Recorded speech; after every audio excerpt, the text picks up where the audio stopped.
All right.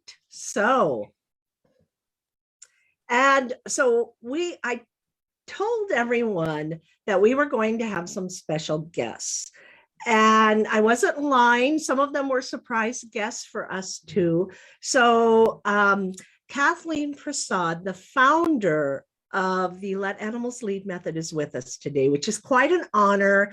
And it's on World Animal Reiki Day, which is the birthday of Dakota, who really is the dog that started everything. He started it for Kathleen. He started it for all her students. So we really want to honor Dakota today too. And Indigo, her daughter, is with us. So this is really a special treat. And if that isn't enough, we have Leah joining us from Florida, the Care Foundation. But we have another special guest. We have Nicholas Pearson, who is a Reiki teacher and a scholar in the system of Reiki. So this is really a treat. And then we have the students that are actually there learning at the Care Foundation. So what a fabulous weekend for them. It looks peaceful. It looks a little chilly for Florida, I gotta admit. Yes? Oh yeah, it's freezing. But we're so glad to have all of you here to help us celebrate World Animal Reiki Day. It really is a day when we come together to honor all the animals, our pets, the wild animals, every animal as our teacher and as our leader. And thank you for being here with us to honor them. It really is a very special day. And Leah, as I said, Leah and Nicholas and everyone is at the Care Foundation, and it's a sanctuary. So today we kind of wanted to talk about offering Reiki to animals at zoos, animals that maybe are living in cages, because there can be, I guess there's a lot of emotion tied up with that for people.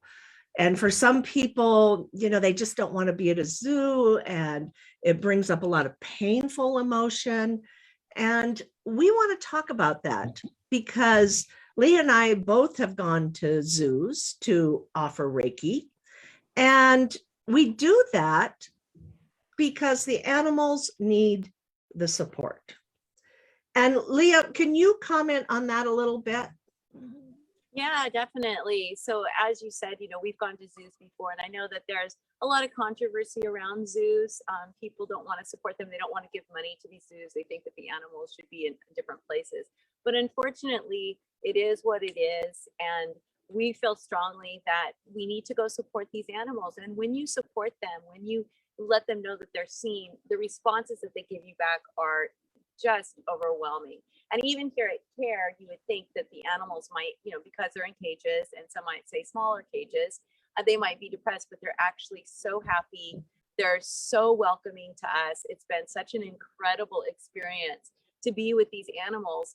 And even though they're in cages, right, they're so happy. They just greet us with joy and acceptance. And little Hollywood, he went back in his cage here, but he's a new tiger who has a lot of pain, and he was just sucking up the Reiki. So it's just really important for us to put aside our own personal views and really be there for the animals, because unlike humans, we need to be told over and over and over, I'm here for you, I'm here for you. But animals, when we go in and we say, I see you, I care about you, you're important, it means the world to them, and they respond.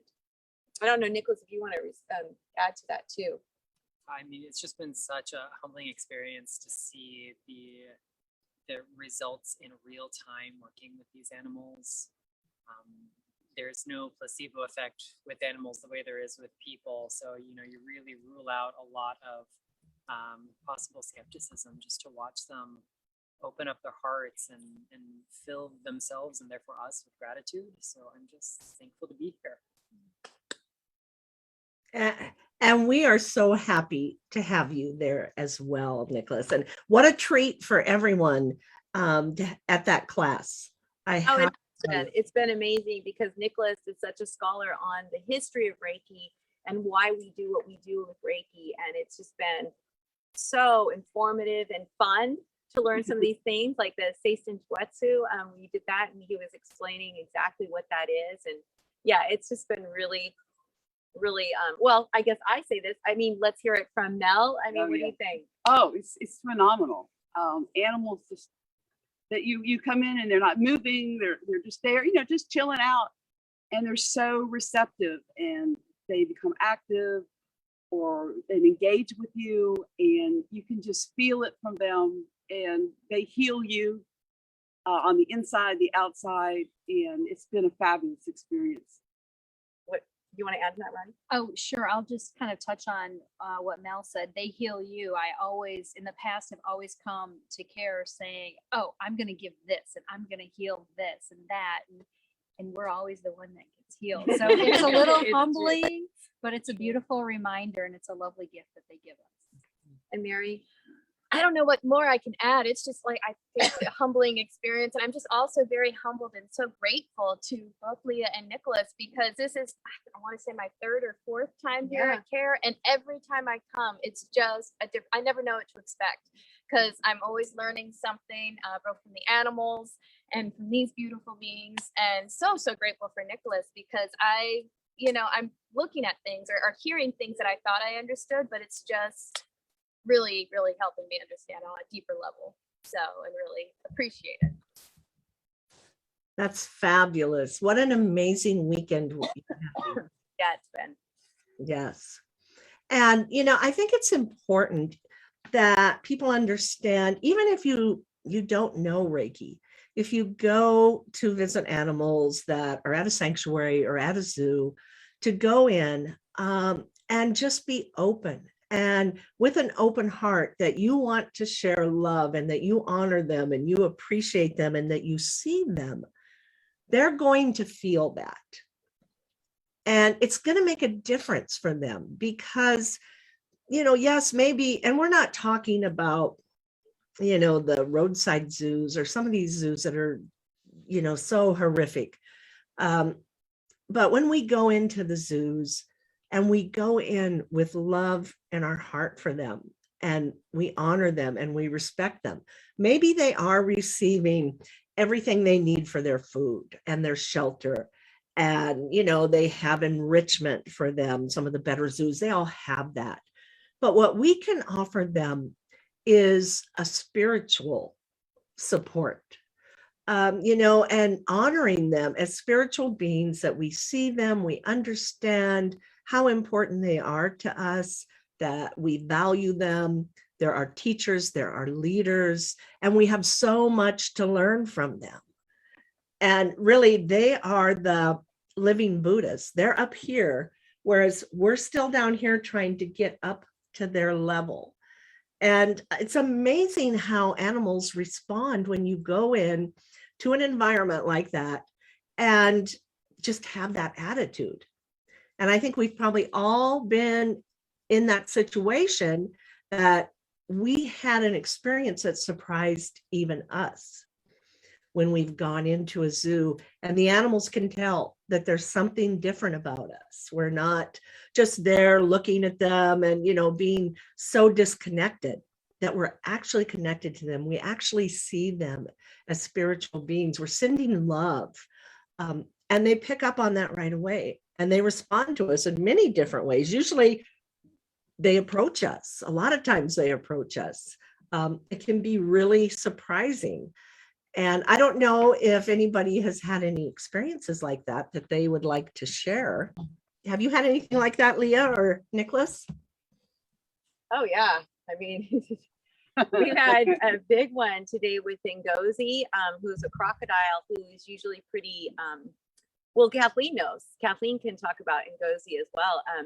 So Ngozi usually, it's a big crocodile.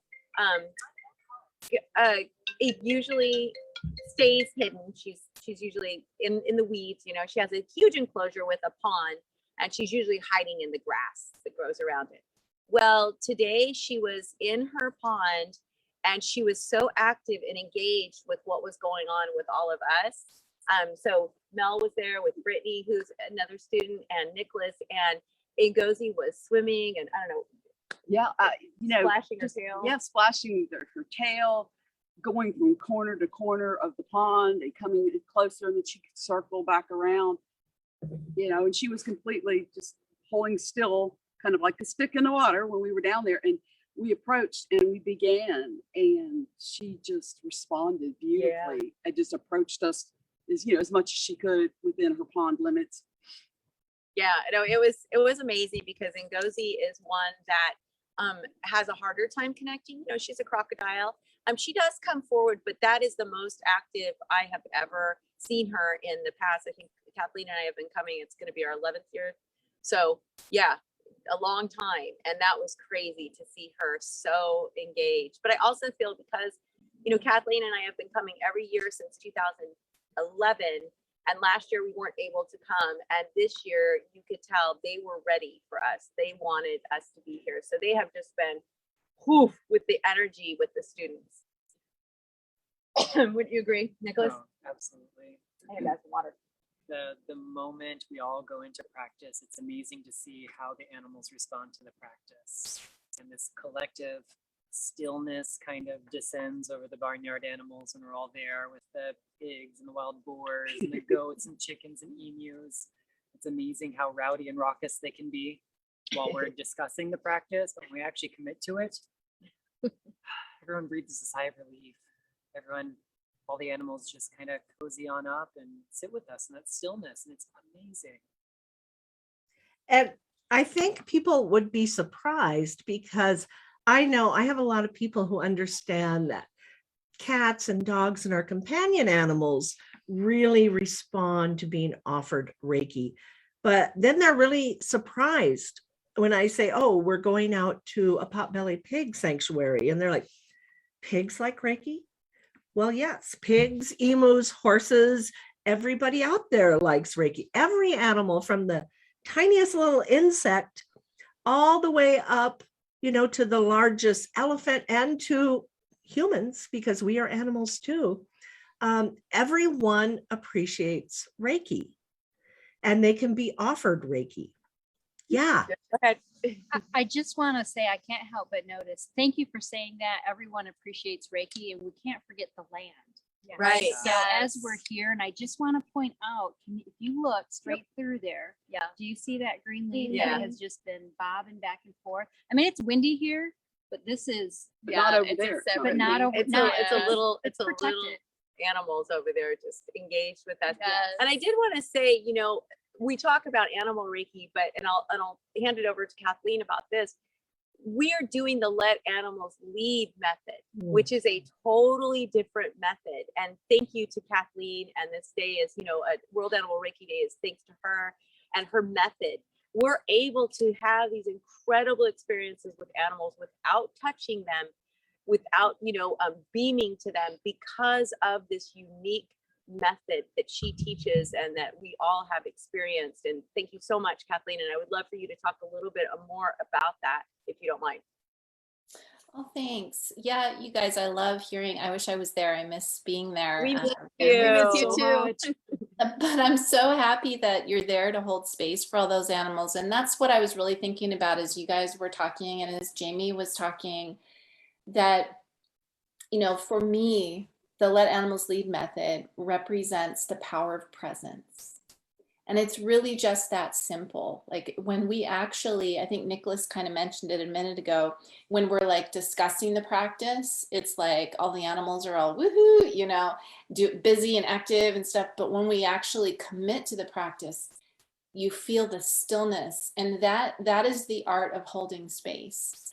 That is when we actually realize that there's nothing to do, only just to be.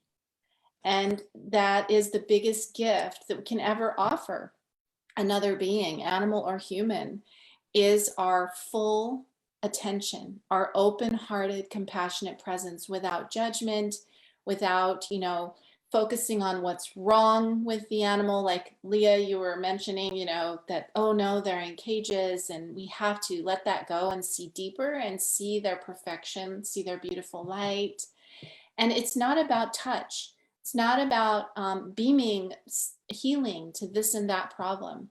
when we do that, we're really limiting ourselves with how much we can be there for animals. And we're actually creating resistance, especially with really sensitive animals like the wild ones at the Care Foundation. They just don't respond well to us trying to fix them.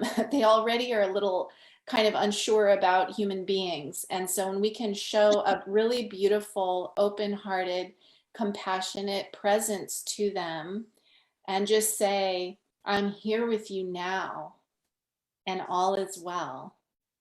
That to me is the essence of our practice. And that is the power of the healing. It's just that simplicity. And I wanted to share one other thing, because I was thinking as Jamie asked us to share stories, and I remembered this beautiful moment that I had with this tiger, Bolshoi. Leah remembers him. He was part Siberian tiger, so he had huge paws and huge legs compared to some of the I think the tigers they have now are a little bit smaller and more lean.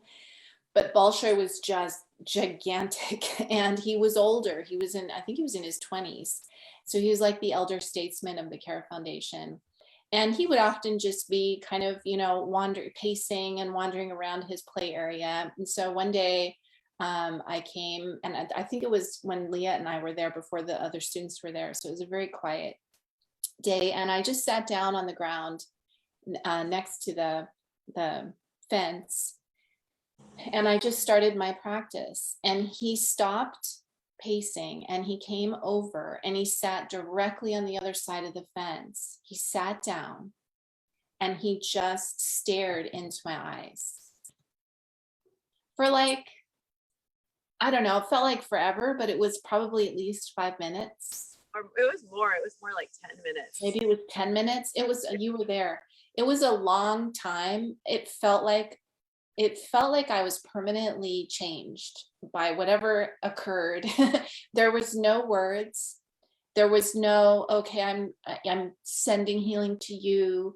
There was just this beingness that happened between us. And there was so much compassion from him, and like a non-judgment of me as a human being.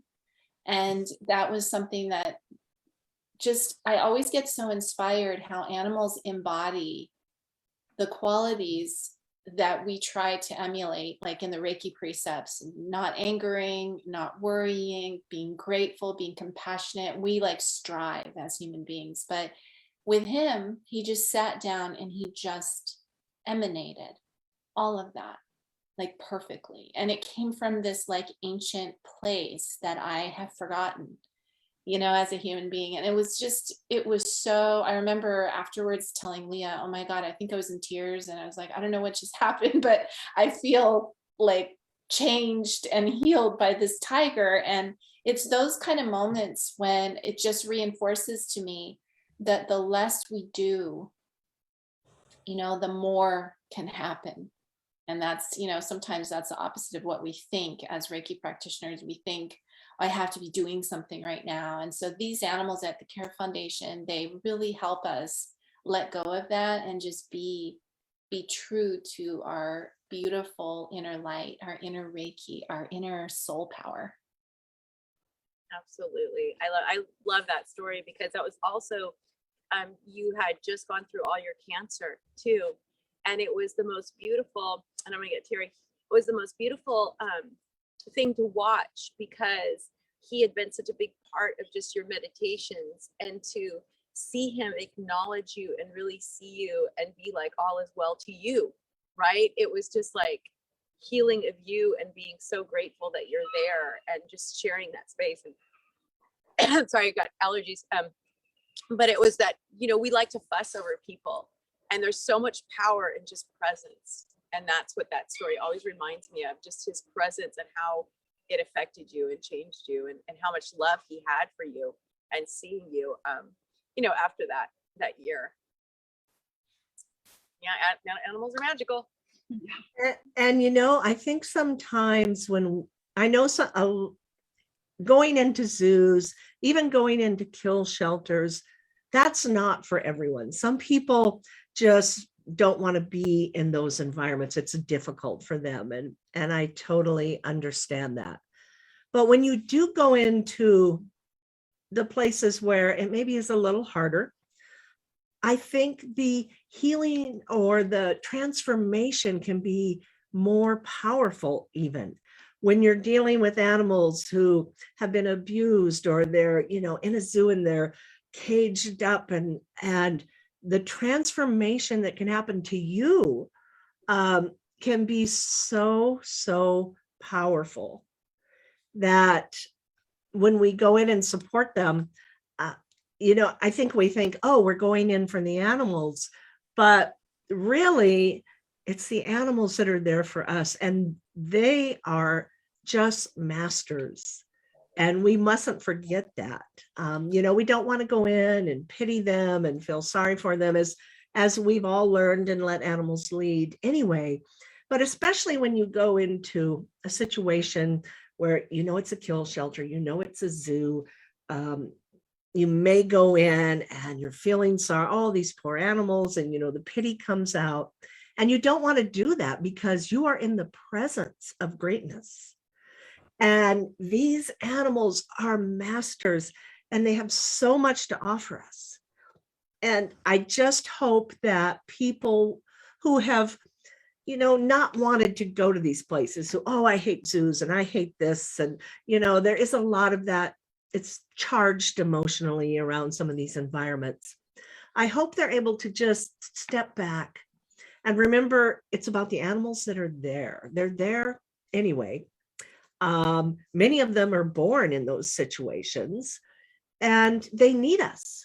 They need us to come in and share love with them. And they need us to come in so they can help us expand and grow. And then we can go out and help other people expand and grow and learn to recognize the power of these magnificent animals, right? Absolutely. I think that's really important.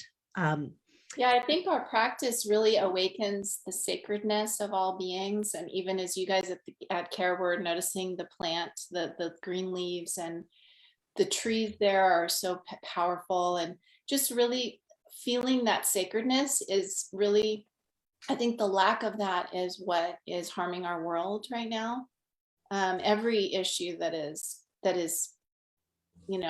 difficult, broken, charged, as Jamie was saying, it's really that we've forgotten the sacredness. And so this practice helps us remember that. And so if we can remember that within ourselves, and then we can touch somebody else's life and help them remember it, and so on, it's like, this is our way forward in our world right now. So I just feel so grateful to be a part of this community of all of you who are, aspiring to awaken the sacredness again on this planet. That is beautiful, Kathleen. And I think it's so true with what we watch going on in the world around us. There really is, we have forgotten our connection to all things, to the plants, to the insects, to the animals, our place in the world. We seem to think that we rule everything, and we've made a mess of things, and we don't. We just have a place, just like as every living thing has a place, and we're all equal. And so it's great to be reminded of that. And it's wonderful that this practice that you created, Kathleen, this Let Animals Lead, is a way back. It's like we're lost. We got lost. And now we have this roadmap to get back to who we truly are. I mean, it was always there, but we got lost, definitely. And it's wonderful that we have a method now that can help us connect with the animals, connect with our true self, who we really are. Well, and I have to acknowledge Dakota on World Animal Reiki Day today. This is his birthday. Of course, he's passed away since 2007 now, but his memory is still very much alive in everything that I do and that all of you guys do, because Dakota may have been a little Australian Shepherd mix who we found each other, I guess, in the Sacramento County Animal Control right before, the day before he would have been either euthanized or sold to a dog lab is when I found him. And, you know, he is the one who showed me the way, because, you know, as much as I, you know, wanted to do my best for animals in the world, I didn't really have a blueprint. I didn't really know how the way forward. And so he's the one who really said, well, why don't you follow me? I can show you some ideas, and I can show you what works and doesn't work. And I can help you start to, you know, open up your mind a little bit.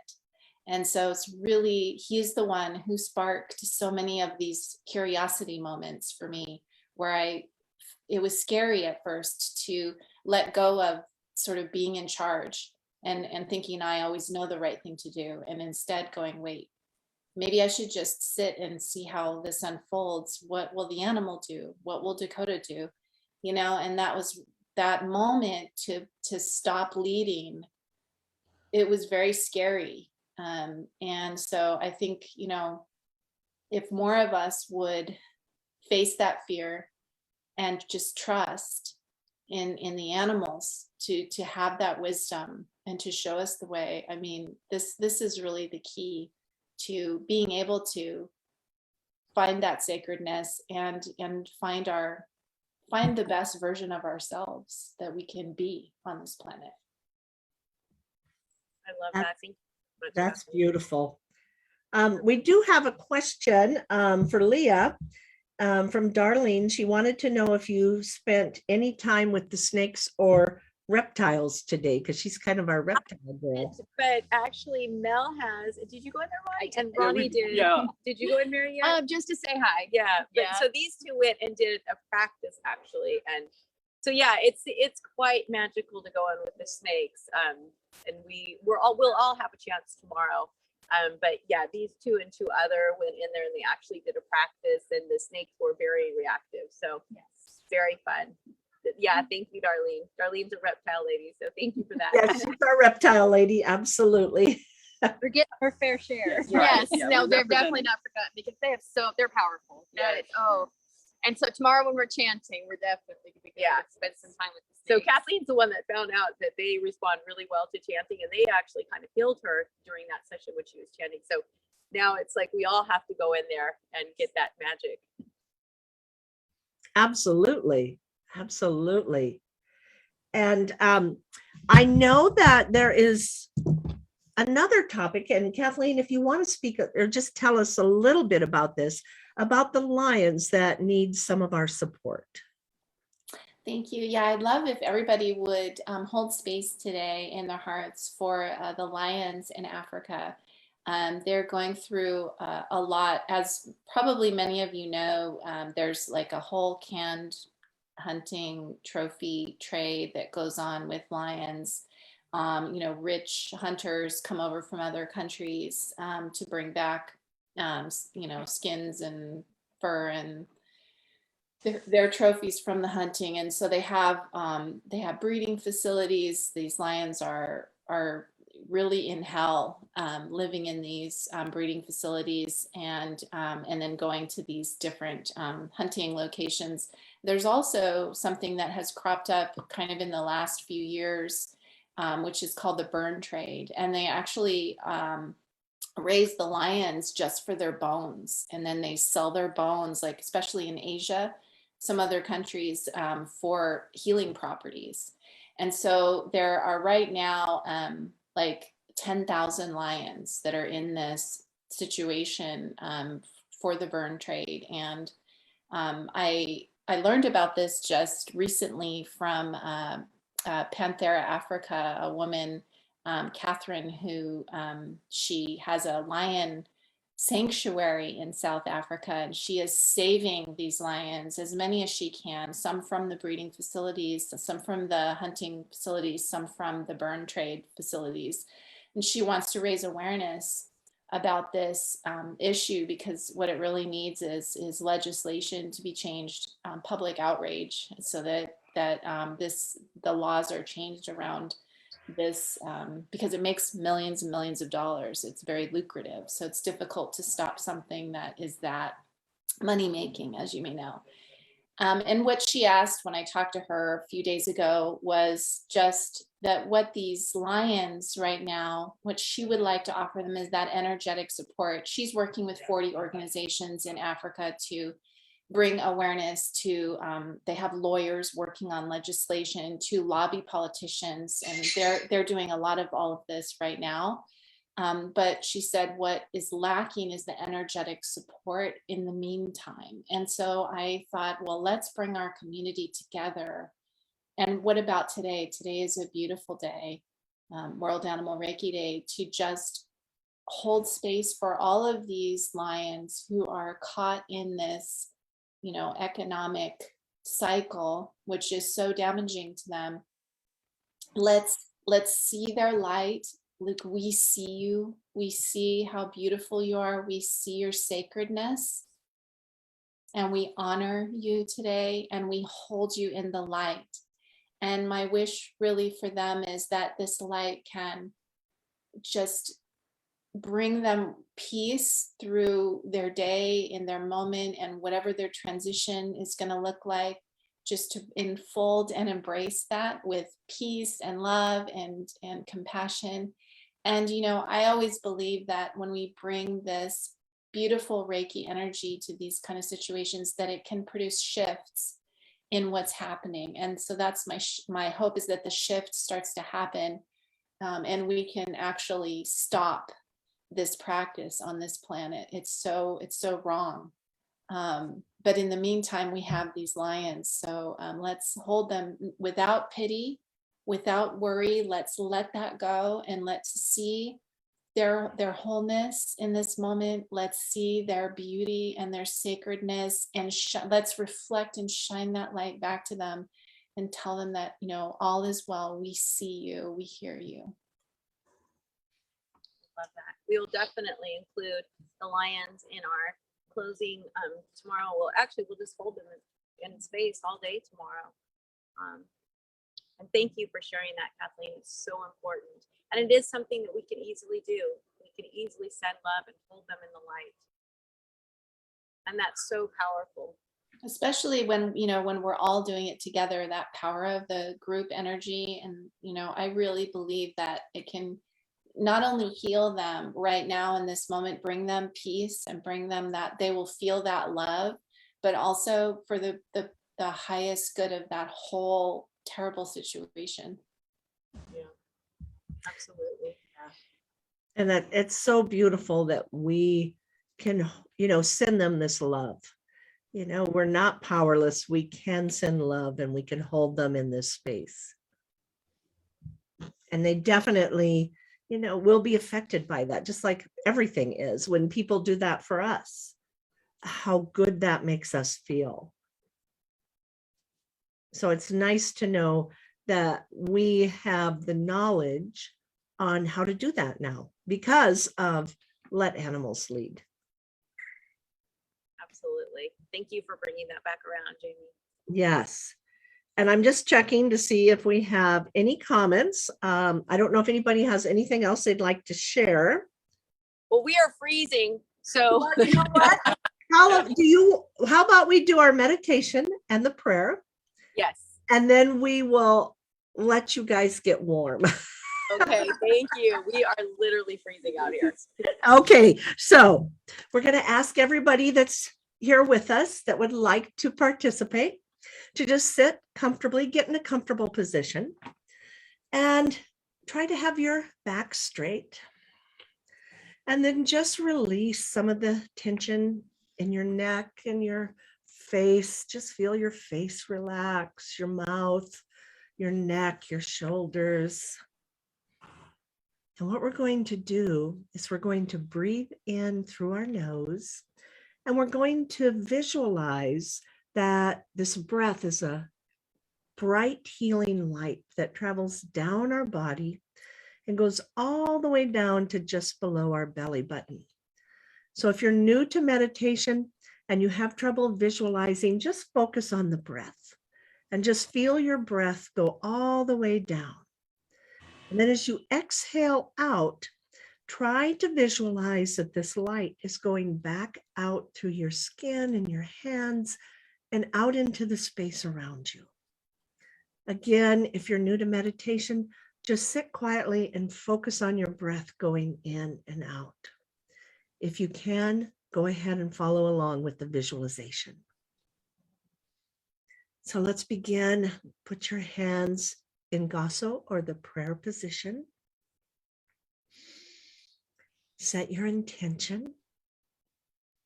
And your intention just could be to share love and healing space to all the animals that we live with.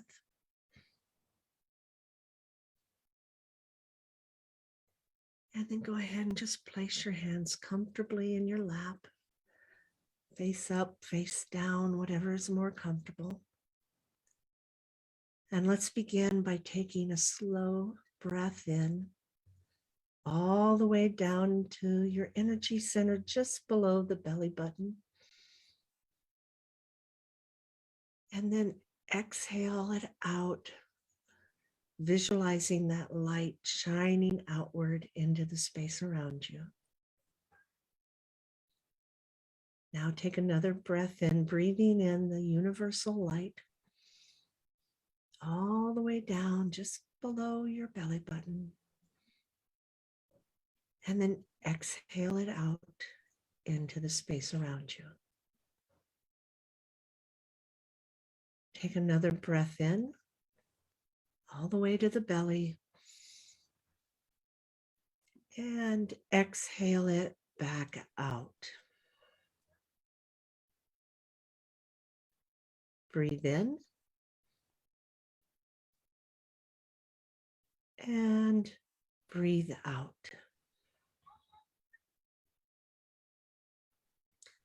And now just allow your breath to find a natural rhythm, keeping your focus on your breath.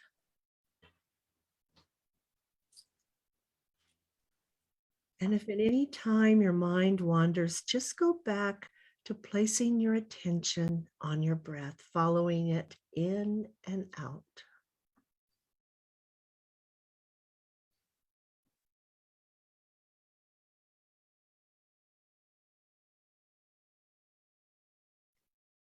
And now put your focus on your heart center.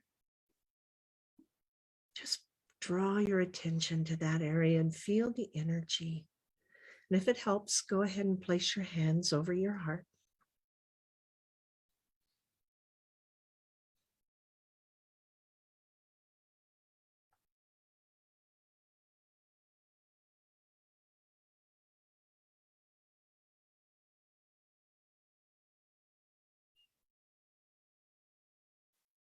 And begin to feel your heart filling up with that beautiful universal light.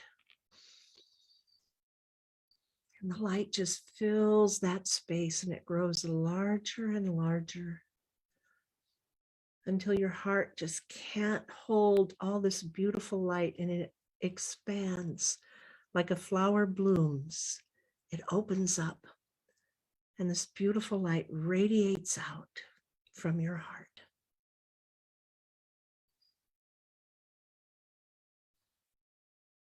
And just send this light outward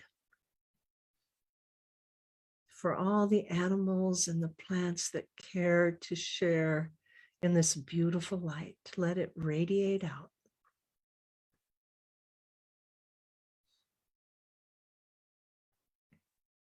And continue to allow this light to shine outward from your heart.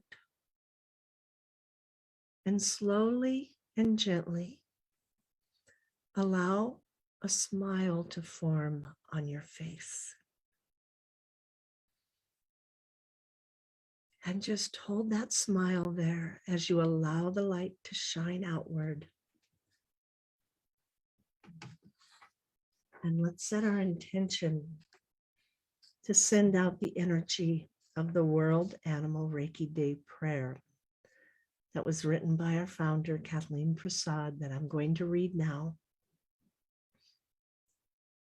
To all animals, domesticated and wild, you are in my heart today. those used merely for food production, those who find themselves hunted, those who lose their lives in the name of science and research, those dwelling in zoos and wildlife parks, those lucky to be safe in loving homes, those rescued and waiting for their forever family in shelters, those blessed to find respite in sanctuaries, those who are healthy, those who are facing physical, emotional, or spiritual challenges, those who are babies newly born on this earth, those in the prime of their life, those winding down, those ready to cross the rainbow bridge. May your body be comfortable, safe, and well. May your mind be happy, peaceful, and radiant like the sky. May your spirit be in harmony, balance, and unity with the universe. May you be respected, cherished, liberated, and free. And to all humans on this earth, may you be embraced with well-being and harmony. May you walk the path of grace, gentleness, and compassion for all. May your minds awaken in gratitude for the healing gifts of the animals. May your hearts radiate with the light of kindness. May you be the voice for the voiceless, a lighthouse for the lost, and a helping hand for the ailing. May all beings live in the peace, harmony, love, and compassion that is Reiki. May sharing the practice of Reiki with each other help us to remember our perfect inner light and healing potential. Now let us hold these words for a moment in our hearts.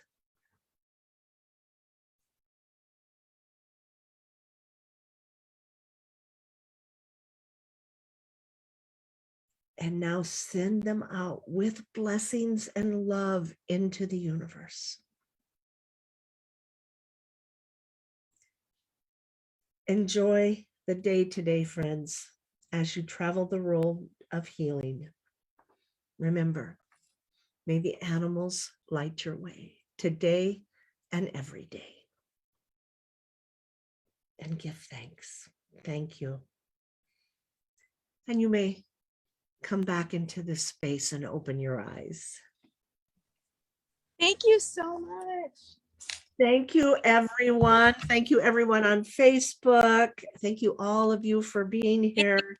Thank you, Kathleen. Yes, Kathleen, thank you for being here with us. Nicholas, Leah, Thank you for hosting this, Jamie. This was so lovely, little get together. Thank you. Okay, we're gonna go. We're freezing. All right, we're going to sign off, everybody. Have a great day. Bye. Bye.